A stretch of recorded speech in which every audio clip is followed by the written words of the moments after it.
Hello to the chicos, hello to the chicas, book review time, and I'm bringing you a book that is indeed the talk of the town these days, at least in the town of chess circles, and that book is none other than the very, very much expected and anticipated Capablanca, also known as Capablanca and Alekhine, written by Luis Fernández Siles. Now, Luis is a well-known figure in chess circles. He's a chessable author. In fact, he helped me to become quite well-known and successful in that my Chess Principles Ruled It Center course was presented in Spanish by this lovely human, and that course won the best Spanish-speaking course award 2 years ago. So yeah, and actually speaking of, we are going to now flip the coin on that collaboration, and I'm going to present one of his Spanish courses in English, but more on that later today. All the glory should go to the man on the back of the cover, and that is Luis, who put together an absolutely sensational book, which is neither about Capablanca nor about Alekhine. It's about both of them, but most importantly, and this is a very exciting aspect of the book tries to look at most of their life events through the glasses of the rivalry. And boy, what a rivalry that was. If you think about it, the rivalry between Alekhine and Capablanca, or I should rather phrase it, between Capablanca and Alekhine, to be chronologically correct, was the first one in chess history where we saw personalities, chess styles, the whole shebang in a perfect clash, polar opposites in as many ways as you can ask for.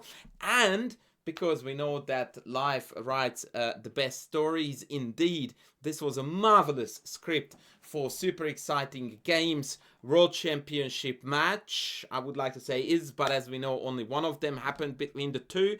And so this book is a fabulous, fabulous summary of both of these players, their respective careers, but also the rivalry, the feelings towards each other, the respect, the lack of, like thereof.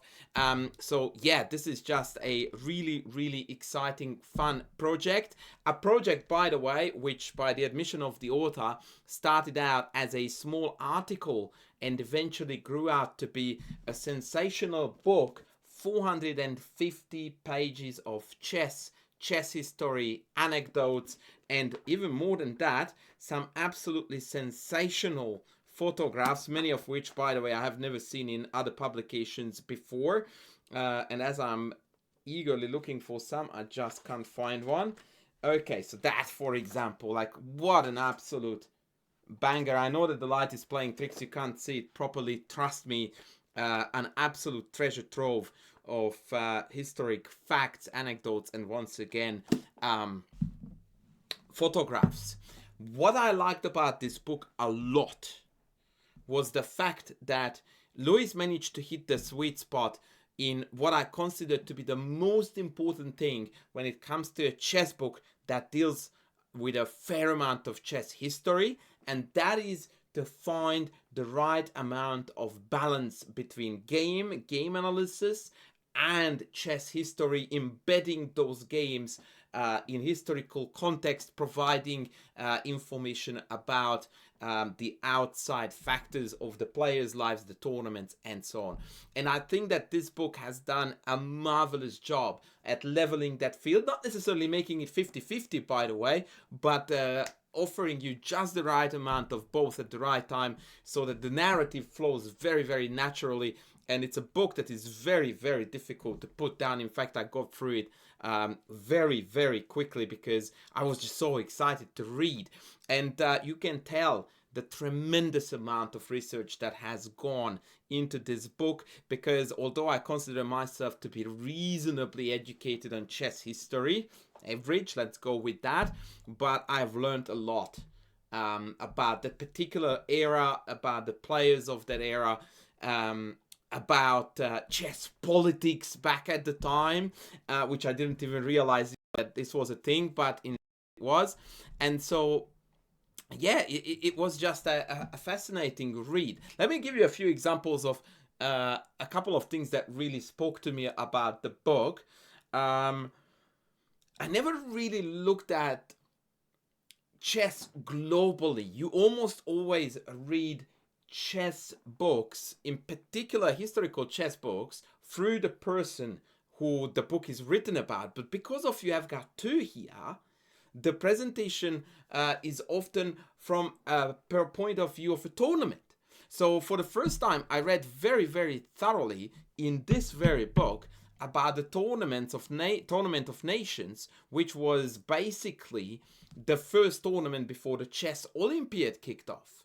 Right? And like I knew facts like Naidov stayed in Argentina after exactly that tournament, by the way, but I never really thought about, thinking about it in a political and chess context at the same time, thinking that there was a huge chess tournament taking place in South America, in Argentina to be very precise, which was basically, as I said, a pre-chess Olympiad. So the cream of the chess world was there, and it happened at the very time when Europe very slowly but surely got engulfed in the flames of World War II. And so a lot of players, in fact, didn't go home. And so it was not just Naidov. He was the most obvious one to me, but now I just went through that segment in the book, and it's just famous player after player after player who never made it home. A small anecdote for you, I hope I'm not going to spoil it. I didn't know too much about the story of Sonja Graf, who was a German player, one of the main rivals of Vera Menchik. And she refused to go back home. Not only that, but she actually played her games under the banner Libre, freedom. So she was already protesting against the events unfolding in Europe while playing in South America. Tragically, by the way, Vera Menchik did make it back to England and lost her life tragically during the bombing of London. So I learned all of this from Luis, all of it, and much, much more. So long story short, I do think that Luis's book is an absolute must to have on every chess aficionado's bookshelf, and I'm very, very proud to have this in my hands, and it's going to be a very precious book that I'll cherish for sure in the future. But no chess book review should ever pass without looking at a position. And by the way, it's very interesting, and this is part of the premise of the book, that as you read the book and you see how the rivalry between these two chess titans evolve, you learn more and more about them. You understand why their second match didn't take place, who was more to blame. So the author kind of lets on a couple of ideas without really putting the words in your mouth as to who was to blame, who was more gentlemanly, yada yada yada, which actually has altered my view, by the way, of many players, in particular, of course, Capablanca and Alekhine. Now, this game was one that I didn't know too well, which, by the way, is the very end of a game between Capablanca behind the white pieces and Alekhine behind the black pieces. And in fact, the game was adjourned here. For those of you who would like to get some educational value out of every single chess video I make, you can pause the video here and try to evaluate this position with black to move, by the way. And the reason why I presented this is because, to me, this shows so much about the genius of Capablanca, because what happened was that the game got adjourned, and Alekhine didn't even show up for resuming the game, which was a way to resign, basically. Not a very polite one, mind you. Because usually you would send a message at the very least that, thank you, no thank you, I'm resigning. And then Capablanca demonstrated the winning idea to the bystanders, and the way how he talks about this is just so impressive. So Capablanca said, yeah, white is totally winning here, no worries, and this is what's gonna happen. I'm going to play h4, h5. Likely they will play h6, king h7 to keep the king in the vicinity. Then I'm going to read out the bishop to h3, which is going to force both rooks onto the f file. Then I'm going to bring my king up to f3. And then I'm going to relocate my knight to e3, still keeping both rooks completely tied to f5. Then I'm going to play bishop c3. Then I'm going to jump the knight to d5, from where it attacks b6. It will have to be guarded by one of the rocks, at which point I'm going to jump in here with a check, winning the f5 pawn and the game. Now, that was a lot of I do this and then that and then that and then that, but that was actually a marvelous summary of Capablanca's clarity, the way he thought about chess, the accuracy, the precision, but first and foremost, his incredible ability to immediately see the very heart of the position and what needed to be done to win that.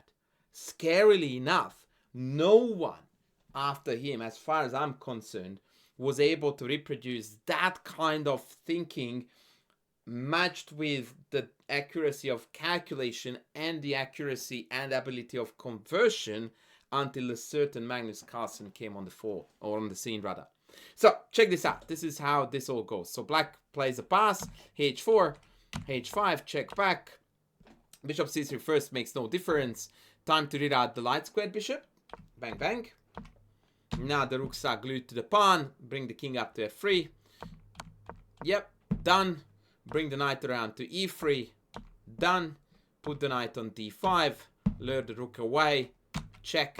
And winner chicken dinner. Of course, I can't go to g7 because then I would check the other rook down. In fact, now I don't even win the pawn, actually. I win the other rook because no matter where the king goes, I can check it down. So perhaps rook b7 in this sense would have been a little bit smarter. Although even there, after the check, I'm actually not going to be able to win the f5 pawn because I'm going to win one of the rocks. But the point is, as you can see, is the same, that from a position like this, Capablanca immediately saw the perfect piece arrangement. Bishop here, king goes up here, knight on d5, and push the h-pawn up to win space and win the game. Fabulous, sensational stuff by the Cuban. So once again, in summary, I absolutely adored the Capablanca book. An absolute 5 out of 5 stars from me for Luis Fernández Siles, who deserves all the praise and credit for this sensational book, which, by the way, was self-published. So I believe the best way for you to acquire the book is to go to Amazon or whatever other big online platforms you can go to, and you can find this masterpiece there. Do yourself a favor, purchase the book and make it slide underneath the Christmas tree. That will be a beautiful gift for you or for your loved ones. And that's gonna be it from me for now. Thank you very much, folks, for watching this video. Don't forget to like, to sub, to comment. I would love to hear your thoughts about Luis's masterpiece. I'm sure you love it too, but nonetheless, tell me what you thought, and I will see you in the next one. Thanks for watching. Bye.